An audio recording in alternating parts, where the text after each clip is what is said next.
in Gaza. What is your view of this war?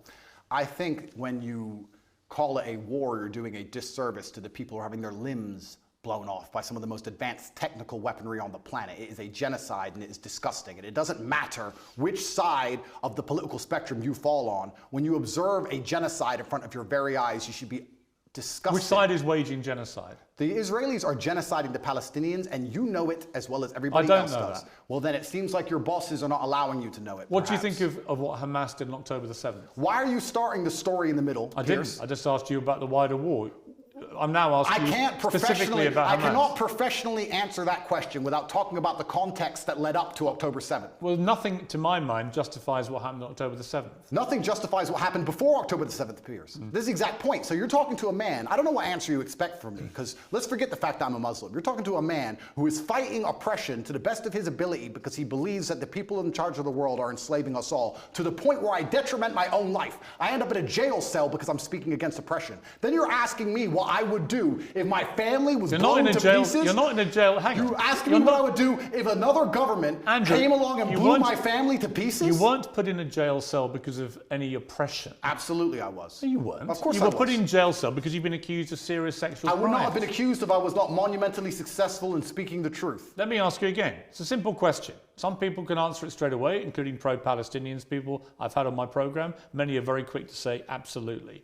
Do you believe Hamas are a terror organization? And that's a very interesting question, but I think you're peddling asininities. Well, just answer the question.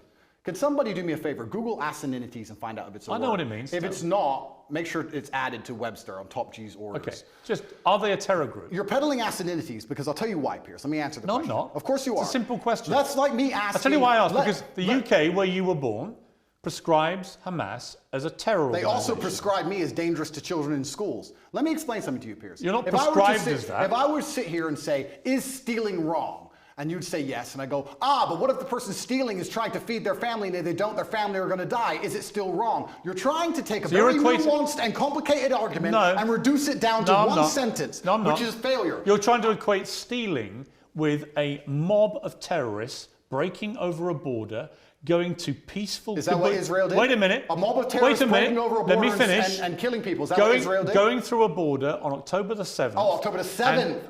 Massacring young people at a festival, massacring families in their homes in a kibbutz, setting fire to them, cutting their heads off, killing babies. Oh, killing 40 babies. That was true. Well, fine. Were the babies vaccinated?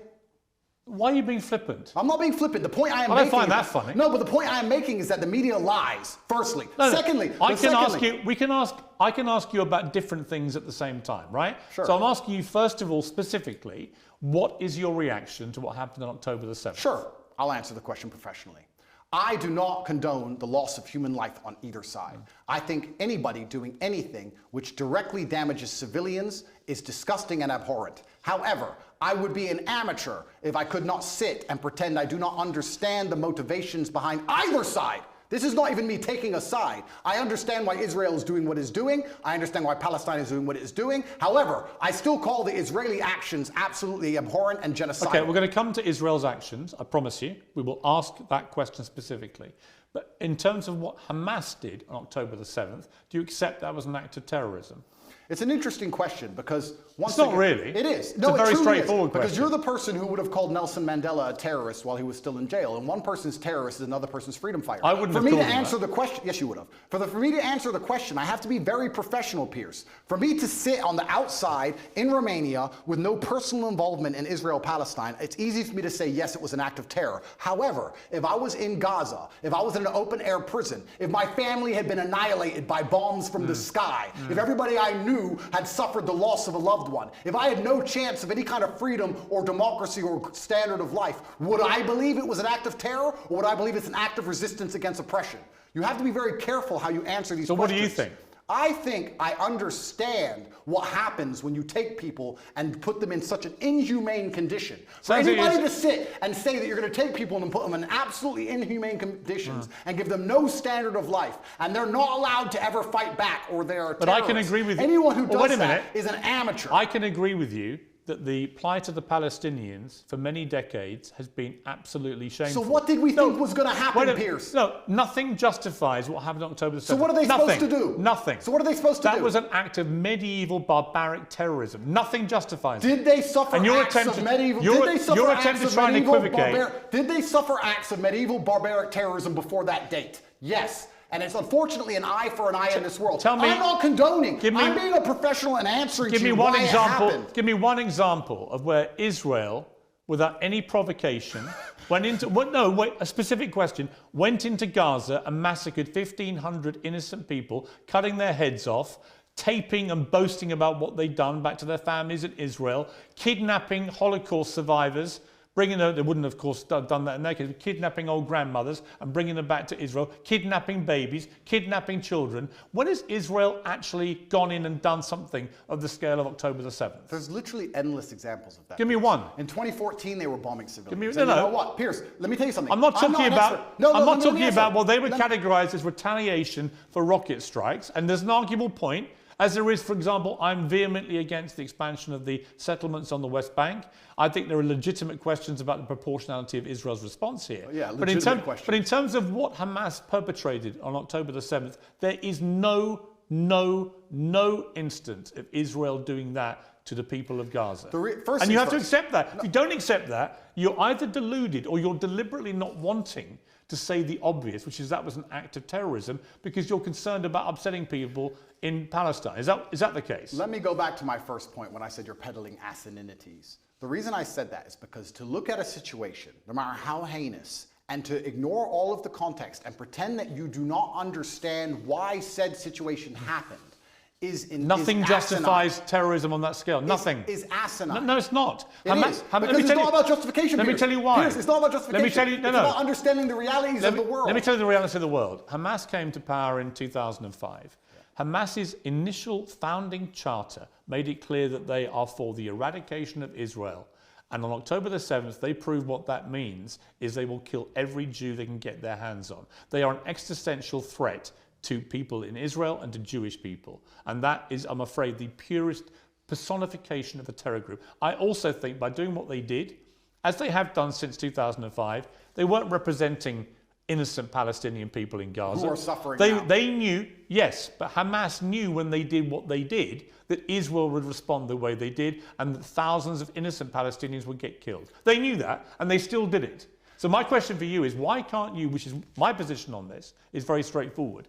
What Hamas did was an act of terror, an absolutely despicable act of terror, and should be called exactly what it is. And they are now demonstrably a terrorist group. That is why they were rightly prescribed that by the UK and America and other countries. And to try and pretend they're not makes you sound like Jeremy Corbyn. And I can't think of a worse insult to throw at you, right? So I don't think me and Corbyn agree on that. But I also think there are legitimate questions to come about the way Israel's responded. We can come to that. But I just want to ask you one more time. Is what Hamas did on October the 7th an act of terrorism? I think, Piers, it is peddling asininities for you to pretend that enslaving people... You sound like Jeremy Corbyn now. No, let me answer the question. 15 times he refused to answer the question. Let me answer the question. You're now up I'm to not about... refusing. You're now about 3 or 4. If you look... Are they a terror group or not? They're one team's freedom fighter, and they're deemed a terrorist What do group. you think? I think that if you lock people in an open-air prison and steal their land, they're going to retaliate. So they're not a terror group? I think they're going to retaliate. They're not a terror group? One team's terrorist is another team's freedom fighter. Okay, we're now up to about 8. Are they a terror group? And also, another thing I want to make clear to you, Piers. Only Jeremy Corbyn has done this. Done what? Refused to answer the question. I think that what they are doing is seemingly deemed an act of terror by the people that the terror... Don't use weaselly words. They're not weaselly. Of course the Israelis think they're a terror group, and of course the Palestinians think they're freedom fighters. It's stupid that you're asking the question. Most of the civilized world thinks they're a terror group who committed an act of terrorism. It's not difficult. What they did was an act of terrorism. And I think that if Israel continues to conduct acts of terrorism on the Palestinian people, they're going to do nothing but strengthen the reaction. Well, that's a different conversation I'm about to have with you about Israel's response. But before I get there, one more time, is Hamas a terror group who committed an act of terrorism? I think that when you lock people in an open-air prison, you're going to have to expect retaliation. No, because I have to... There's people who are... First things I want to say, Piers. If you don't mind me saying, I think it's spineless. Sure. I do. That's fine. You sound like Jeremy Corbyn. Well, that is an insult. Did you see my interview with him? No. Right. 15 times last week, I asked him the same question. 15 times he prevaricated and wouldn't answer. Eventually, when someone does that enough times, you know what they really think. Okay. You don't think they're a terror group. Well, let me answer. You don't think they're a terror group. No, what I think is this. On certain Because I'd be really curious what you think an act of terror is if it's not massacring 1,500 innocent people, it's not including Holocaust survivors, Piers. kidnapping babies, decapitating people, cutting their limbs off, raping women. Yeah, talk about missing limbs. We're going to talk about that when we talk about what we Israel are, have done. But so when we get there, it'll be in the context of you not admitting that was an act of terror. Well, let me answer the question for the final time. I am a realist. And as a realist, sometimes you do not come to the conclusion of labeling good guys and bad guys. The world is not black and white. Hamas are bad guys. No, the world is not black and white. The world is actually very gray. Anybody who sits and thinks there's clearly a good guy, there's nothing gray about what Hamas did, and clearly a bad guy does not understand how the world works. And as a realist, what you do is you look at scenarios and you understand why they happen, how unfortunate they are, how unfortunate the loss of human life is, how civilians die on both sides, how innocents are dying in a chess game played by the elites on both sides. Both sides, you have innocent people who didn't even vote for the person making the decisions, who are ensuring their death, signing their death warrants. It's unfortunate on both sides. But listen, sir, you would not advocate Russia doing any of the things to Ukraine that Israel is doing to Palestine. You would not sit here. Russia has been doing exactly that. Russia has not done a fraction of the things to Ukraine that Israel has done to Palestine. Russia illegally invaded a sovereign democratic country and has committed a barbaric rampage, trying to seize as much of Ukraine as it can, bombing maternity hospitals, killing innocent women and children. Right? Don't even try and have some kind of this is genuine equivocation of this. I will. A Hamas rocket, a tiny Hamas rocket that can make a pothole in the road, and then they get hit back with cruise missiles. Let me ask you a question. Ukraine sent a drone and it hit the Kremlin. A drone attack. It did nothing. It damaged some shingles. If Russia decided to then respond with a missile attack on a hospital and annihilate 800 people, it has been. Do you think that would be allowed? That's exactly what it has been. Would you advocate for that? Have you seen? Would you support that Have reaction? you seen the state of Mariupol, which they leveled to the ground? The Ukrainians did level it. You're correct. No, the Russians 2014. The Russians leveled Mariupol. And my question to you is, would you advocate those reactions? Let me ask you another question, Piers. This is a genuine question. Let me ask you a question, because I want to understand your point of view. It's actually my interview of you. Yeah, but you tried to understand mine. I just want to understand your point of view.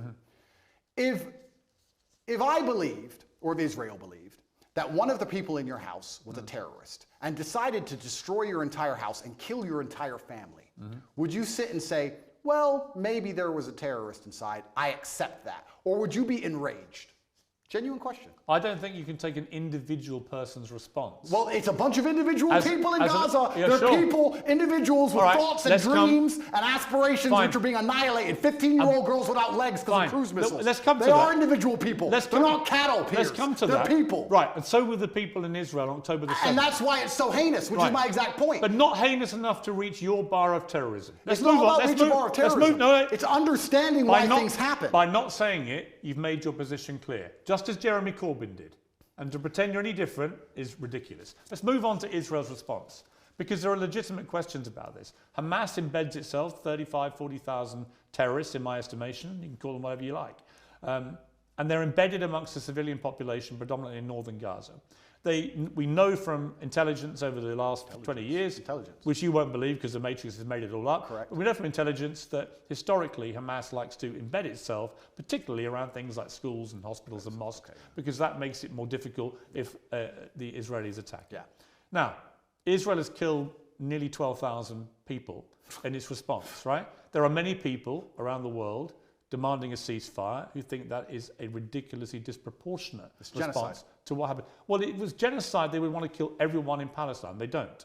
They just want to drive them all out. Whereas Hamas do want to kill every Jew. That is actually what genocide is. You know what's actually interesting? Because you've spoken about this subject with people who actually understand the conflict better than I do. Mohammed Hijab understands it better. Low-key understands it better. I'm talking from a very general humanistic perspective, because I don't understand the absolute intricacies like they do. Do you know what genocide means? Of course I do. Right. Genocide means you want to eradicate an entire people based on race or ethnicity. Israel clearly doesn't want to do that to the Palestinian people. Clearly not. If it did, it wouldn't tell a million of them, as it turned out, who moved south. Now, there are arguments about whether to attack them as they moved. Well, some people got hit as they moved. Oh, some people got hit. Yes. Some people got hit. You know what, You know Andrew? what happens? You know what, Andrew? Wait till it's your son, son. You know what? Wait till it's your son. I agree. And you know what, Andrew? war is horrific. It's horrific. The question is it a just war for Israel to go after Hamas? And if it is, and you believe as I do, Hamas has to be got rid of, how do you do that? If you don't do it the way Israel is doing it, how do you get rid of that terror group? Now, you won't agree with anything they're doing because you can't even categorize them as a terror group. No, the reason I won't agree with them is because I'm a human, Piers. And please let me answer this without being interrupted. You didn't answer my earlier question for a reason, because you knew that you couldn't answer it without proving my point. The question about the fact that if they decided to cruise missile your house because they thought somebody inside was a terrorist, you would not accept the loss of your family that you have raised. You would not accept that. Of course I wouldn't. Okay, absolutely. So let me answer this as a professional. What's funny is I'm a humanist. Like I said, a professional what, by the way? The professional. Please let me answer. Let me answer. What are you? What are you thinking? You say you're thinking professional, and I'm talking about this from a humanistic perspective, right? And like I said, you've talked to people more knowledgeable than me on the details of the subject. Right. Listen to me very carefully. I thought we lived in a democratic society. You just said 35,000 Hamas terrorists, and this is the thing that's most upsetting to me. This is what genuinely upsets me. Israel intelligence will say a guy's a Hamas terrorist. Has that guy gone to a court of law? Has there been a democratic process? Has he been proven to be a terrorist? No. They've just decided from their intelligence that couldn't see an invasion coming from hundreds of miles away. So this intelligence is actually it's not great. No. So they've decided this person might be in intelligence without court case, without any kind of democratic process, and because of that, they've decided to annihilate civilians along with him, and it's all just collateral damage, and nobody should care. That is not a humanistic perspective. And that is disgusting, and any person in the West who is advocating for that is a hypocrite, because if it was turned on them, if the American government said, we think the person in your shopping mall, one of the people you were shopping alongside in the mall, might have committed a crime, we didn't take them to court, we think they might have, so we killed your whole family, get over it. So the last time is a clown and a hypocrite. So the last time... What do you expect full-grown men to do? I'm about to respond. What do you expect full-grown men to do when you kill all of their families and leave them locked in an open air prison? Let me respond. The last time that Jewish people faced an existential threat was in World War II. And the Nazis, who wanted to take over the world and kill every Jewish person, the Nazis were ultimately defeated by Winston Churchill leading the Allies. And Winston Churchill, in the process of defeating the Nazis, killed a lot of German innocent civilians in the process. Do you think that was justified? Let me ask a question. Was it? Well, no, I asked the questions. Was it justified? Sir, I believe, and let me just get this right in my head. Yeah, think about it. No, I don't need to think about your question. I believe that the Nazis, which were obviously heinous, I'm not advocating anything they did, it's disgusting, the Nazis. I'm glad we beat them. I'm actually a huge fan. Were they terrorists? Yeah, they were. Right. So I believe that they were... So when you massacre Jewish people, you're terrorists? Except when you do it in Israel. When you try and conduct genocide on a populace because you don't want them on land you say is yours, then you are terrorists. It's exactly what Hamas did on October the 7th. Exactly what Israel had did before that. So you've literally just described what Hamas do.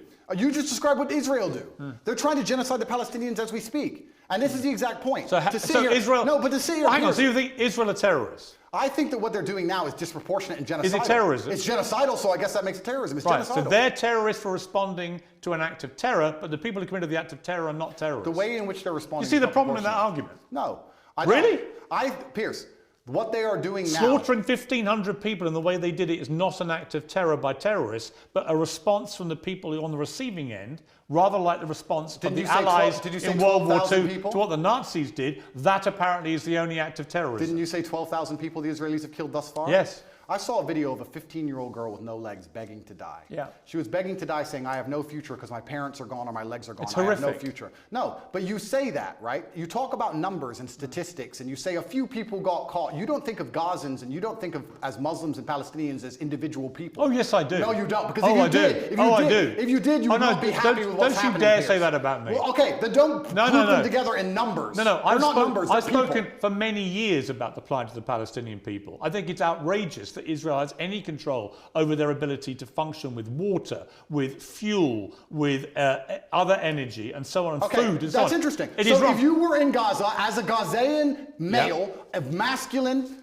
fighting age, and you believed the things you currently believe, what would you do about it? I'm just asking. You know what? Nothing justifies the terrorism we saw. I never said you'd be a terrorist. I'm asking what you do. No. I understand why people in Palestine feel oppressed. I understand why they want freedom. I understand why they want the same rights as the people in Israel. Then here's a perfect... On that we agree. Absolutely, we agree. But nothing justifies what happened on October Well, the 7th. here's where we disagree, Piers, because as a professional, when we both agree on the point that the people inside of Gaza are being oppressed and that their life is being detrimented and that they have no way of getting out, Yes. we, as a professional, And I do agree with that. I understand pressure cookers explode. You're pretending they shouldn't. You're saying that they should never explode. Nothing bad should ever happen. saying nothing justifies terrorism. We should just be allowed to subjugate them No, for no. endless years Here's and my- nothing happens. No. And I'm a realist to understand that pressure cookers explode. No, you're not. And that's what No, happened. you're not. We need a solution to the problem or it Actually, will continue to happen. You're not a realist because actually you are not accepting that what they did on October the 7th was an act of terrorism by terrorists.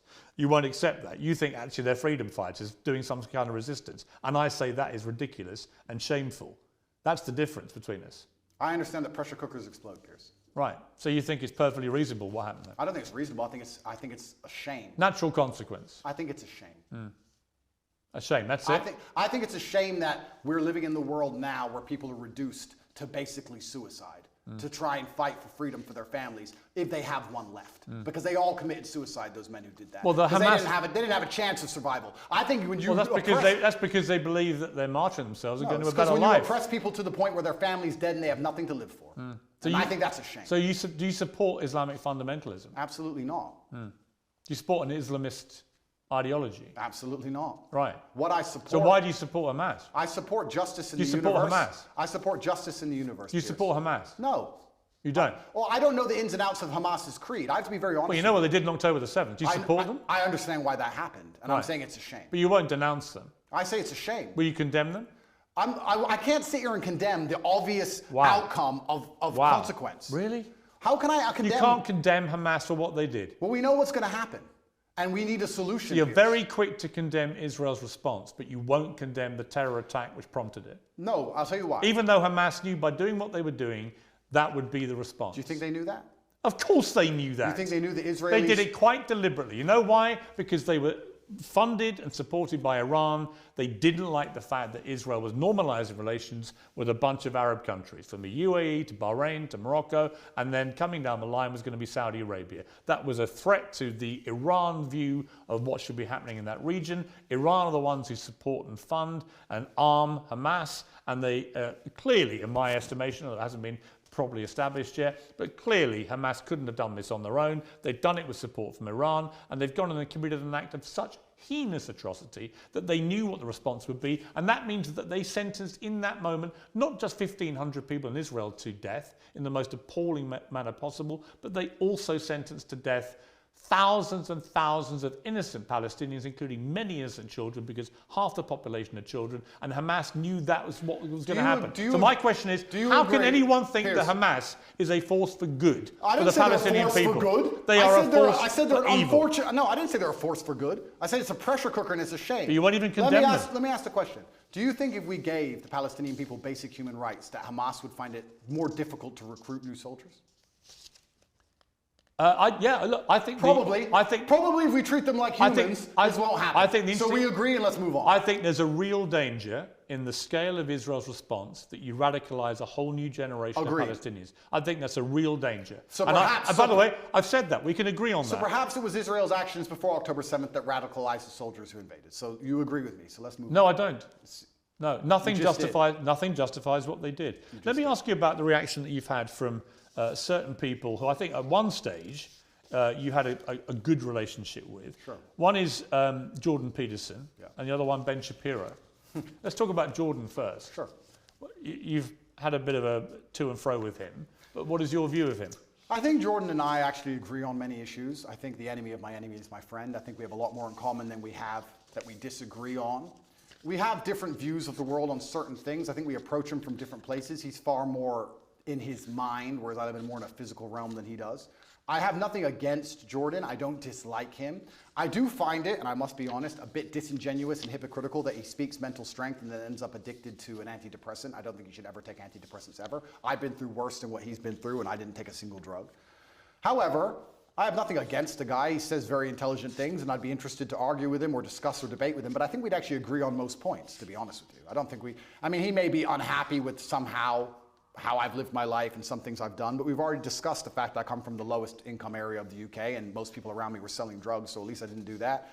So I'm not going to allow somebody who's a professor in a university who's had an easy life come along and tell me how people from the streets should survive. You have to find a way out. Let's get rich or die trying. But I have nothing against the guy. I just think that he's been a bit hypocritical. And then, truthfully, the only time I've been genuinely a bit appalled by any of his actions was the tweet he made on Israel-Palestine when he said, give them hell. I know that's an easy thing to say, and it's an expression that people use and they throw it around flippantly. But I think when you actually wish hell upon other human beings, I think it's a disgusting thing to do, because hell is that 15-year-old girl with no legs and her parents were dead. Well, hell and when is... you see her crying her eyes out, begging to die, that is hell. And I don't think you should genuinely wish hell on anyone, Israel or Palestinian, anyone. I'm a humanist. I don't want anybody to die. Well, he did. When he was wishing hell on an entire population, he did express regret for the way he phrased it. And he should, and because it's disgusting. I've not wished hell on the Israelis. I've not wished hell on the Israeli state. I don't want any Israeli civilian to go through what that 15-year-old Palestinian girl's going through. Not a single one. He said about you, Jordan Peterson, I'm not particularly happy to be grouped with Andrew Tate. I think there are some elements about what he does that are quite reprehensible. I'm sure he has. I don't know everything he says, and he may disagree with some of my point of view. As I said, I have nothing against him. I don't think anything he says is particularly wrong. I think that he's hypocritical because of the antidepressant problem, and I think that the fact he wishes hell on other humans because he gets emotionally involved in a conflict, which within 2 minutes of it sparking off, he's wishing genocide. I think that says a lot about his personality. But overall, when he speaks at length, a lot of the things he says are pretty well thought through and pretty constructive. I have nothing against the guy. Let me turn to Ben Shapiro. He said, let me assure you, as someone who's not pimped women and bragged about it, that morality requires that those who rape women and kidnap women must be eradicated, not negotiated with. He says, on my show, I won't be lectured on morality and toughness by Andrew Tate. His great idea of toughness and morality is pimping women and bragging about it on air, and then trying to quasi-walk it back while simultaneously maintaining many of the same positions and flexing his biceps. Listen, everyone should be able to tweet whatever it is they want. I'm more for an open discourse, even with people who I think are dead wrong on a lot of issues. But Andrew Tate is dead wrong on a lot of these issues. And the particularly ridiculous posturing about being yes, you're very tough when you want people to make peace with terrorists who just murdered their children, very, very tough. What do you say to that? So Ben is a warmonger. Ben has been wrong on basically every single issue you can name. He was with you with the vaccine and every other war. Ben is always calling for other people's young men to go and die in some war. He seems to love it. I don't know if he has short man syndrome, but he's always behind his desk calling about how important it is that big, strong men like me go and die. And the reason he tweeted that and said that is because when Hamas and Israel, at the very early in the conflict, I think it was 3 days in, were discussing possible peace talks, he tweeted, no, absolutely not, fuck them, kill them all. And I said, Ben, as a man who's done his own fighting, because I've had a life of pain and violence, listen to me. Peace is always worth a conversation. What I said is that we should always be prepared to at least discuss peace. He, because he's a warmonger, said, no, peace is not worth a conversation. You're this, you're that, da-da. Because he's always sitting behind his desk. He must have a booster chair, and he's always running his mouth trying to invoke violence and call for war. And I find it kind of hypocritical, because a man who's so small he would die if he was slapped on the street, sitting behind a desk and screaming for other people to be annihilated, I think is kind of, it's worse than hypocritical. It's insane. I believe if he was sitting here listening to this, he would say that what he's screaming for is for Jewish people in Israel to be able to defend themselves. And he's a Jewish man. All Ben does is call for war. And I agree. Defending yourself. That's not all he does. That's all he does. It's and not. Calling for war and defending yourself is very different than genocide. And Ben, like I said, overall, most of Ben's worldviews and mine probably align. We don't align on the religious sect, and we don't rely on the religious points. Fine. But our overall worldviews about how society should function probably align on many of the key issues. I don't have a beef with Ben, and I don't watch his show, and I have no idea what he talks about a lot of the time. But what I do know is every time I turn it on, he's calling for someone else's son to go and die in a ditch somewhere for his interests. And I don't like people who are not advocates for peace. Blessed are the peacemakers, said Candace, who is far more intelligent than Ben will ever be. And she is completely right. He replied that rhetoric, starting an argument with me, when I said we should talk about peace. I say we should talk about peace. He calls for the death of civilians, and somehow we're asking why my point of view is seen as abstract. It's insane. Why can't we all just sit down and say the fighting must end? Why can't we do that? Why can't we sit and say, nobody should be dying, let's stop using the most advanced military weaponry on the planet to blow the limbs off children? Why can't we say that without being deemed some kind of terrorist sympathizer or anti-Semite? It's insanity. Trump came along and didn't start a single war. He's the only one who didn't. And they're going to come along him and make him a bad guy. When a new president comes in, it's just endless war and death and killing. Have you seen a dead body, Piers? Have you seen people lose a fucking limb? It's disgusting. I know what's happening over there. Have you seen that? I don't need to tell you about the parts of my history that I'm not prepared to share, Piers. You've seen people... I said it to Ben. I said people who have done their own fighting and seen their own violence and have seen people bleed out in the street from a stab wound are not going to be so smart and so quick to sit behind a desk and call for the death of innocent people. It's disgusting what's happening. I don't want anyone to die on either side. And when I come along as a peacemaker and say, this is insane, because he's a warmonger, because he has chosen blinkers and sees one side of the argument and refuses to accept the humanity of Palestinians, he says I'm a bad person for calling for peace. Well, you know why? Because he'll probably listen to this interview and say, this guy can't even describe Hamas as terrorists. If Ben Shapiro thinks bad of And if you don't think what happened to the people in Israel on October the 7th is an act of terrorism, did I not just say then you are, I want all people then to you stop are just dying? You are just as partisan to one side as you believe Ben Shapiro Did is I to the other. not just say I want all people to stop dying? Piers, don't interrupt this. It's 2 sentences. I want all people to stop dying. However, I understand what is going to happen when you create a pressure cooker. That is my answer, and it's extremely professional. I don't want anyone to die, and because I don't want anyone to die, because I'm a peacemaker, because I'm a humanist, I understand you cannot lock people in an open-air prison for an undetermined period of time without provoking terrorism. So out of interest, what would you have done if you'd been Israel after October the 7th? That's a really interesting question, and I think there's people who are more qualified than me to answer. Given that Hamas last week said, we're going to try and do the same thing again and again and again, what would you do to defend the people of Israel? Good question. They have the Iron Dome, which is largely effective. I think that their border security is usually effective. It's very interesting that it wasn't on this So you would say they would do nothing then, other than tighten up security? I think if I was truthfully, I'll answer the question. If I was truthfully in charge of Israel, I would have found out how our border was penetrated. I would have made sure that was impossible to do. I would have had large conversations and discourse during that period, which would probably take weeks to ensure that my border was impenetrable because we were at no genuine threat of a repeat attack. And then I would make it clear that there will be some repercussion unless we can come to peace terms. I don't think Hamas doesn't want peace. Of course not. But I'm saying that's their fine. stated position. Of course. So does it mean okay, peace but you're with asking Hamas? what I'd do. I would have found out. First things first. I'm a man. So first things first, you fix the problem. Okay, our border's been penetrated. How do we make sure that doesn't happen again? Sure, How did it happen? Internal investigation. Of course. Let's make sure the border's secure. Now our civilians are safe. Our civilians are safe, which buys us time. Let's have a conversation and see if we can actually reason with Hamas. If we can't, then there might be some military intervention. Then what? But there certainly wouldn't be bombing hospitals, cruise missiling refugee camps. There wouldn't be any of the things that's going on now. Absolutely You not. wouldn't try and attack the people that No, did it. because this is a rushed and emotional response. And that's what I would have prevented. I would have made sure as a man I didn't make a rushed and emotional response. So you'd be more like Neville Chamberlain, trying to do peace with the Nazis than Winston Churchill trying to kill them. Well, yeah, that's an interesting question. You're an appeaser, not a warrior. Well, I still think I'm a warrior, but I think that when you're a warrior, you have to be very capable and... But that's what Neville Chamberlain's view was. We should do peace with the Nazis. You have to be very understanding of your power, and you have to use it responsibly. And just like I said earlier, when I'm trying to be responsible about what I say to the young men of the world, I would understand as Israel, I must be responsible with my massive military might to make sure I don't kill civilians. And I would sit and try and make a measured response, and I'd be a professional, and I would consider them human beings, and I would secure my border and try and come up with a plan better than, oh no, I'm mad, I'm emotional now, let's go kill everyone. I think that's the wrong response. Correct. I don't think that's the right thing to do.